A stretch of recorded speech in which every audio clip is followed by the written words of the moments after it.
inspirasi, selamat datang di At-Taqwa Talk Show, ruang berbagi cerita dan pengalaman yang mencerahkan. Boleh cerita sedikit kenapa Ibu memilih At-Taqwa sebagai rumah kedua adik Taki? Dan saya dengar-dengar sebelumnya adik Taki ini sempat didaftarkan di beberapa lembaga. Ya. Terima kasih sebelumnya terhadap Ustazah Ayu. Adik Taki kan beda dari anak-anak yang lain. Dia ADHD dan speech delay. Pernah saya daftarkan di lembaga atau di sekolah lain, tidak bisa diterima dengan baik itu lulus.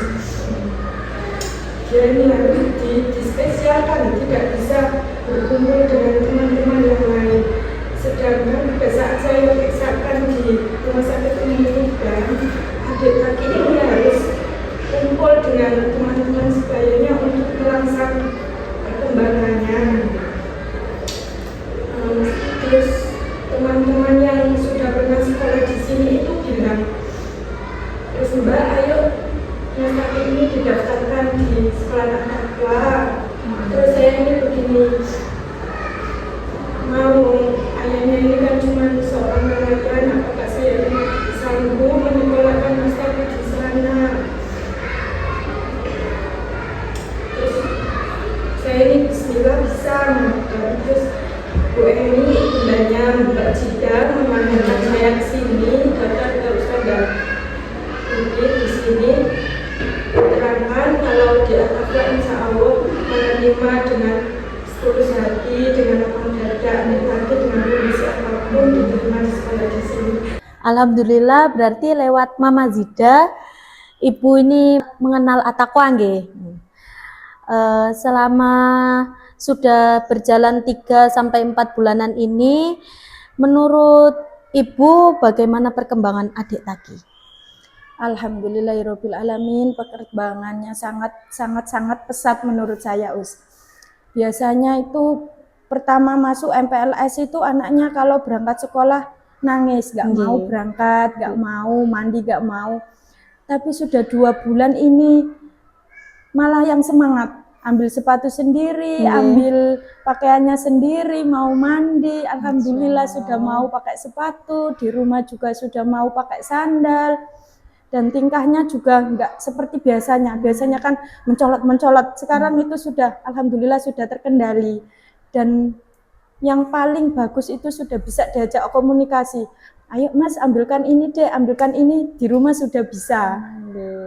Perkembangannya sangat-sangat, menurut saya sangat, alhamdulillah lah pokoknya, kayak enggak bisa. Saya itu sampai terharu sama ayahnya kalau lihat Mas Taki bisa ini, bisa itu kayak nggak percaya gitu loh, anak sudah bisa seperti ini, ngoten. Berarti sebelumnya itu adik Taki bagaimana?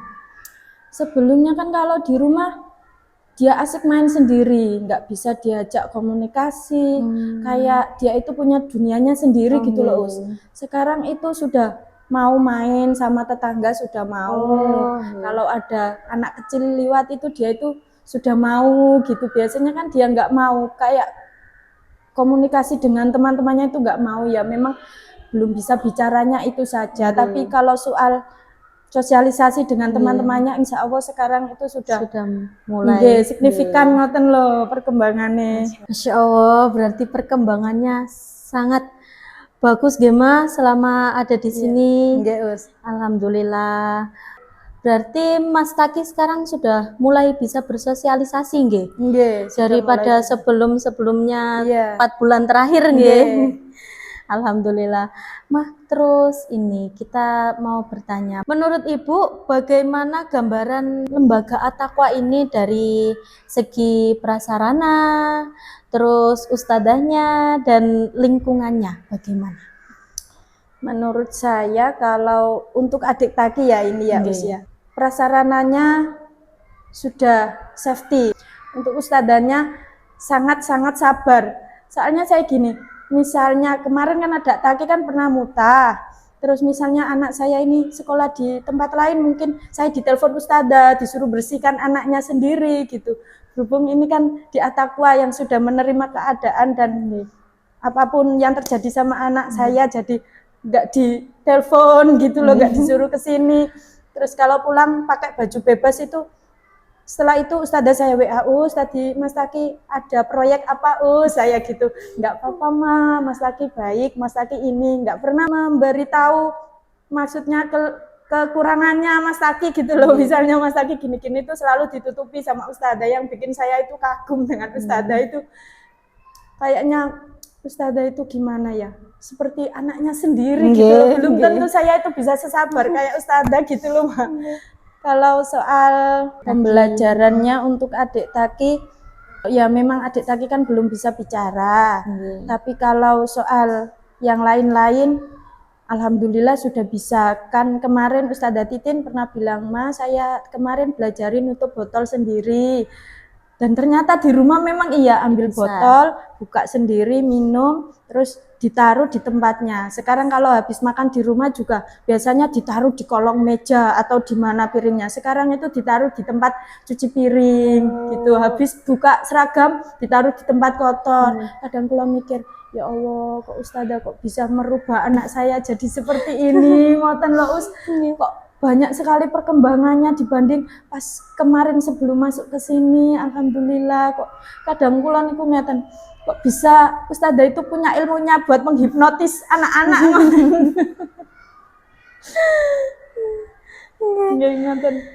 Kalau menurut Ibu, adik Taki selama di sini itu maksudnya kayak dari segi prasarananya dan dukungan ustadzah dan pembelajarannya itu, apakah menurut Ibu itu sudah puas, sudah cukup, atau mungkin ada yang kurang dari kita atau bagaimana?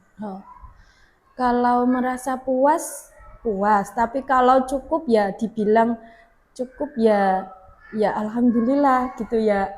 Gimana ya semua manusia kan tidak ada yang sempurna gitu ya tapi dibilang kalau dari awal masuk sampai sekarang baru 4 bulan kok anak ini sudah seperti ini, ya saya merasa cukup sekali, terima kasih gitu. Daripada kalau misalnya kemarin saya pikir kalau anak ini belum sekolah, belum tentu anak ini bisa seperti ini gitu.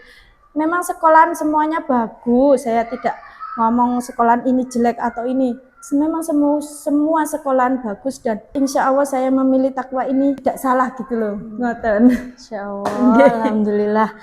Sungguh cerita yang sangat membuat hati tersentuh ya teman-teman. Masya Allah, sungguh kisah yang sangat menginspirasi kita semua, Bu. Terutama menginspirasi para orang tua yang memiliki anak istimewa seperti adik Taki.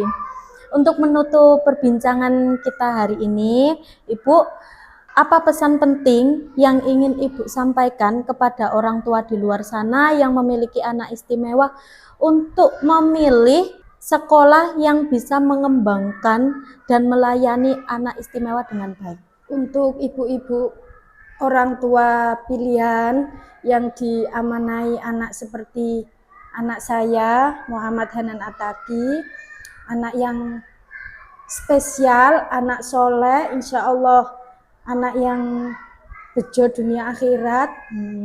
Saya berikan motivasi bahwa mereka tidak pantas untuk kita hindari atau kita jauhi, karena mereka punya kelebihannya masing-masing dan kekurangannya masing-masing. Kekurangan mereka bisa jadi kelebihan mereka dan kelebihan mereka juga bisa jadi kekurangan mereka. Jadi setelah 4 bulan Mas Taki sekolah di sini, insya Allah di sini memang benar-benar sekolah ramah anak, sekolah yang bisa menerima keadaan dengan keadaan Mas Taki dengan baik, sekolah yang tidak menuntut anak ini harus bisa ini, tidak menuntut, memberikan kebebasan, memberikan ruang kepada mereka untuk berpola, untuk bertingkah maksudnya untuk mengeluarkan apa yang ingin mereka lakukan, tidak menuntut anak ini harus bisa atau harus bisa hafalan, harus bisa ini, tidak. Tapi di sekolah At-Taqwa ini memberikan ruang kepada mereka untuk bebas berkreativitas, bebas mengasah dia ingin seperti ini, ingin seperti itu. Terima kasih Us, begitu. Luar biasa sekali nggih Ibu. Berarti tidak salah, At-Taqwa ini menjadi salah satu sekolah inklusi di Kecamatan Brondong, di mana anak-anak yang istimewa bisa bersama dengan anak-anak reguler dan diberi kesempatan yang sama agar bisa berkembang dan belajar bersama, di mana anak-anak istimewa tidak mendapatkan diskriminasi, intimidasi, dan anak-anak reguler juga bisa belajar menghargai sesama dengan anak yang istimewa. Nah, terakhir Ibu, mungkin bisa disampaikan apa harapannya Ibu untuk sekolah atau mungkin ustadzah atau pembelajaran kita. Kalau harapan saya, kalau untuk ustadzah, sekolah, dan pembelajaran kayaknya sudah pas atau sudah cocok gitu Us. Tapi kalau harapan saya untuk Mas Taki, saya tidak muluk-muluk anak saya lulus dari sini bisa membaca atau bisa menulis atau gimana, tapi harapan saya itu Mas Taki bisa menjaga dirinya dari lingkungannya. Maksudnya dia itu bisa tahu anak ini misalnya ada temannya begini, dia itu bisa tahu. Terus dia ini bisa tahu mandiri gitu loh Us, mandiri. Keinginannya apa dia itu bisa sendiri gitu. Dan bisa seperti teman-temannya yang lain gitu Us. Semoga harapan Ibu dari adik Taki ini bisa tercapai amin. Allahumma amin. Oke, sahabat inspirasi, kita sudah mendengarkan beberapa kisah dan pengalaman jujur Ibu dari adik Taki. Kita juga mengerti bahwasanya inklusi bukan hanya memasukkan anak istimewa ke dalam sekolah umum, namun di mana kita menemukan kolaborasi tanpa intimidasi, tapi tentang penerimaan, kolaborasi, dan kemauan untuk bertumbuh bersama. Terima kasih Ibu Adik Taki sudah memberi kita pengalamannya yang jujur dan sangat menginspirasi para sobat inspirasi di rumah tentang anak yang istimewa. Jadi tidak salah, sekolah kita DCPG TK Plus At-Taqwa ini memiliki jargon ATASI, At-Taqwa Sekolah Inklusi. Semoga dengan ini kita bisa berkembang dan belajar bersama, baik dengan anak yang reguler maupun yang istimewa. Dari perkembangan adik Taki tadi bisa memberi kita kekuatan yang sangat besar sehingga kita bisa lebih semangat dalam berkembang dan belajar bersama. Oke, sekian dari kita. Sampai jumpa di episode selanjutnya dan nantikan bintang tamu kita yang lainnya. Terima kasih Bu Taki. Jangan lewatkan episode kita selanjutnya. Saya Nganti Rahayu dan Ibu Adik Taki pamit undur diri. Jangan lupa nantikan episode podcast kita selanjutnya. Kita tunggu siapa yang akan kita undang lagi ya. Stay tune. Wassalamualaikum warahmatullahi wabarakatuh. Sekolah anak hebat, sekolah istimewa ya di At-Taqwa. Monggo mama-mama daftar di sini. Ada pembukaan PPDB di At-Taqwa. Monggo gelombang 1 sudah dibuka. Monggo sini merapat. Ditunggu ya. Terima kasih.